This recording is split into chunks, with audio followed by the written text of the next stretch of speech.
Hi, my name is Jessica, and I will be demonstrating a school trigger. For any school exam, there are 4 projections, well, mostly 4 projections that we need to do, and it's a PA axial Caldwell method, lateral projection of the affected side, and we do an SMV submental vertical projection, and a AP axial Townes method. So I am detented here from my wall bucky to my tube at 40 inches SID. I cleaned the surface here so that when my patient puts their face on there, it's clean. And I have a chair here for my patient to sit in. I have a shield right over here that I will be using on my patient. And I am all set to go and get my patient. Anna? Yes. Hi Anna, my name is Jessica, and I will be taking a few pictures of your head. So is that correct? Is there something that happened that caused? Yeah, I was cleaning and I slipped and I fell and I kind of like bumped my head and I'm just having some pain.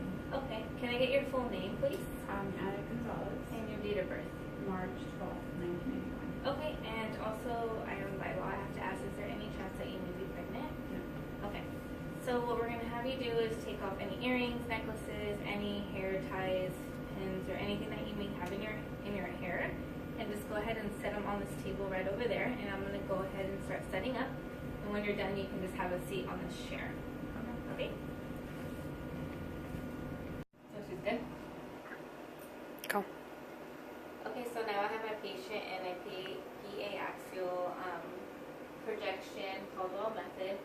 My tube is detented to my wall bucky at 40 inches. I'm using a 10 by 12 imaging plate lengthwise. I have my left marker here. My patient is shielded. My OML is perpendicular to my IR. And the mid-sagittal plane is also perpendicular to my IR, and that is accomplished by just adjusting the lateral margins of the orbits of the EAM, which are equal distance from the tabletop. So also my central ray is going to exit the nasion, and I do have an angle of 15 degrees caudad. And to show the supraorbital fissures, I direct the central ray through the mid-orbits at an angle of 20 to 25 degrees caudad. And to show the rotundum foramina, I will direct the central ray to the nasion at an angle of 25 to 30 degrees caudad. So the technique I'm going to use for this projection is going to be 85 kVp at 14 Ms. So I will be right back. I'm going to step out, and I'm going to give you some breathing instructions. Before I go back, I actually need to put in my plate. I'll be right back. Just hold still there for me, please. Okay, Anna, can you please just hold your breath? X-ray. Breathe. Okay, you can go ahead and relax. I'm going to go ahead and run this image, and I will be right back. Thank you. Okay. Okay, so I have my patient now set up for a lateral projection, and she's in the side closest of interest, which is her left side. I'm using a 10 by 12 cross lengthwise imaging plate here, so I'm going to put that in. I am detented 40 inches from my wall bucky to my tube. I have my left marker up here. I would normally have my patient take off her headband, and also I adjusted flexion of my patient so that the IOML is perpendicular to the front edge of the IR. The IOML is also should be parallel to the long axis of the IR, and the interpupillary line is perpendicular to the IR. My central ray is entering 2 inches above the EAM, superior to the EAM, and the center IR, and also I centered the IR to the central ray. So my technique, ballpark technique I will be using is 85 at 6.3. So, and I'm going to have you just hold still. I'm going to be right back. I'm going to go ahead and take my image. And please hold your breath. X-ray, breathe, and relax. I'm going to go ahead and run this image and I will be right back. Okay, so I ran my image and now I'm going to set up for the next picture, okay? Okay. Okay, so now I am positioned for my AP Axial Towns method of the school. I'm using a 10 by 12 imaging plate lengthwise, and it's detented to my wall bucket at 40 inches. Go ahead and put it there. I have my red marker here. Patient is shielded. Headbanding would be gone. So my mid-sagittal plane is perpendicular to the midline of the IR. I have the patient flexing the neck to place the OML perpendicular to the IR. When patient can't flex the neck, we would adjust the neck so that the OML is perpendicular and increases a central ray angulation by 7 degrees to about 37 degrees. So our IRs are upper margin at the level of the vertex. So there it is. And our central ray is directed through the foramen magnum at the caudal angle of 30 degrees to OML, or 37 to IOML. And central ray enters 2.5 inches above the glabella, and it passes through the level of the EAM. Passes through there. And my technique, ballpark technique, I will be using an 85 kVp at 14 mass. And so I got my patient all centered here, and I'm ready to take my image. Okay, Anna, if you can please hold still for me. You're doing a great job. I'm going to step out and take this image, okay? Okay, so Anna, please hold your breath. X-ray. Go ahead and breathe. And you can relax. I'm going to go ahead and run this image, and I will be right back. Okay, so I ran this image, and now I'm going to set up for my next projection. Okay, so now I am going to position for a submental vertical projection of the school, and it's also known as the Schuller method. I have my 10 by 12 IR in place, and also my tube is aligned to my wall bucky here, and we are putting in our IR lengthwise. So I'm going to go ahead and put that in. I have my right marker here. My patient is shielded. And so what I'm going to do for this one is I'm going to have the mid-sagittal plane of my patient centered to the midline of the grid. And I'm going to also extend the patient's neck to the greatest extent as can be achieved. And we're going to place the IOML as parallel to the IR as possible. And we're going to adjust the patient's head so that the mid-sagittal plane is perpendicular to the IR. So I'm going to explain the central ray a little bit before I put my patient in position here, because as we know, this is a very uncomfortable position, and we would normally not keep our patient in this position for a long time. So our central ray is going to be directed through the sella turcica and perpendicular to the IOML. The central ray enters the mid-sagittal plane of the throat between the angles of the mandible and passes through a 0.34 inches anterior to the EAM. And we're also going to center the IR to the central ray, and the IR is going to be parallel to the IOML. So I'm going to go ahead and position my patient here.